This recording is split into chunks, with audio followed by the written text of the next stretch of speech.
দ্বিতীয় দিনের মতো চলছে ভোটার তালিকা হালনাগাদের তথ্য সংগ্রহ। নির্বাচন কমিশনের কর্মীরা বাড়ি বাড়ি গিয়ে তথ্য সংগ্রহ করছেন। ১ জানুয়ারি ২০০৮ তারিখ পর্যন্ত জন্ম নেয়া নাগরিকরা ভোটার তালিকায় অন্তর্ভুক্ত হতে পারবেন। এছাড়া যারা মৃত্যুবরণ করেছেন তাদের নাম ভোটার তালিকা থেকে বাদ দেওয়া হবে। আগামী ৩ ফেব্রুয়ারি পর্যন্ত চলবে তথ্য সংগ্রহ কার্যক্রম। নিবন্ধন শুরু হবে ৫ ফেব্রুয়ারি থেকে ১১ এপ্রিল পর্যন্ত।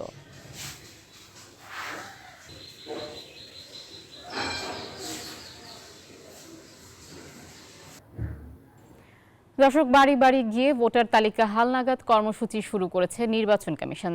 এ নিয়ে বিস্তারিত জানাতে আমাদের সাথে যুক্ত হচ্ছেন বরিশাল থেকে আমাদের সহকর্মী সাইফুর রহমান মিরন।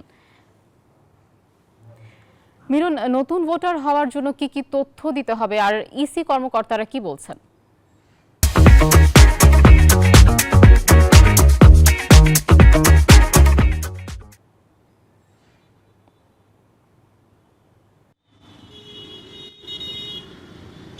ধন্যবাদ। আপনি ঠিকই বলেছেন, গতকালকে থেকে শুরু হয়েছে নতুন ভোটার তালিকার হালনাগাদের কাজ। তবে প্রচারণা না থাকায় সেভাবে কিন্তু সাড়া মিলছে না বলছে তথ্য কর্মকর্তারা, যারা তথ্য নিতে বাড়ি বাড়ি যাচ্ছেন। আজকে সকাল থেকে আমরা একজন তথ্য কর্মকর্তার সঙ্গে ঘুরে ঘুরে কেবল একটি বাড়িতে একজন ভোটার পেয়েছি। তবে তারা সেই তথ্য কর্মকর্তাও বলেছেন যে দ্রুত যদি এ ব্যাপারে প্রচারণা থাকতো তাহলে হয়তো এই কাজটি সহজ হতো।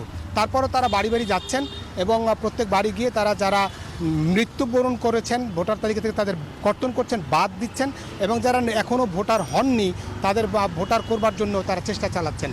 এবং ভোটার হওয়ার জন্য তার জন্ম নিবন্ধন অথবা সর্বশেষ এসএসসি পাশের যে সনদ, সেই সনদ দেখাতে হয় এবং অন্যান্য কার্ড, আইডি কার্ড থাকলে সেগুলো প্রদর্শন করতে হয়।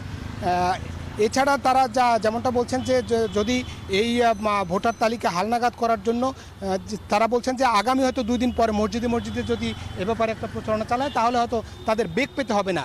তবে নির্বাচন কমিশন আমাদেরকে যেমনটা জানিয়েছেন তাদের প্রচারণা এক ধরনের আগেই ছিল এবং তারা এই তথ্য কর্মকর্তা নিয়োগ করেছেন বরিশাল সদর উপজেলা সহ বরিশাল 10টি উপজেলায় 997 জন তথ্য কর্মকর্তা নিয়োগ করেছেন এবং এটি সুপারভাইজ করবার জন্য আরও 225 জন সুপারভাইজার নিয়োগ দিয়েছেন। ফলে তারা মনে করছেন আগামী 5 তারিখের মধ্যে হয়তো তারা এই যারা বাদ পড়েছেন এবং যারা মৃত্যুবরণ করেছেন সবগুলো তারা সন্নিবেশিত করে একটি সুন্দর হালনাগাদ ভোটার তালিকা প্রস্তুত করতে পারবেন, এমনটাই বলছেন নির্বাচন কমিশন। এই ছিল মূলত বরিশাল থেকে আমার কাছে হালনাগাদ ভোটার তালিকার সবশেষ তথ্য। ফিরছি স্টুডিওতে। মিরন, আপনাকে ধন্যবাদ।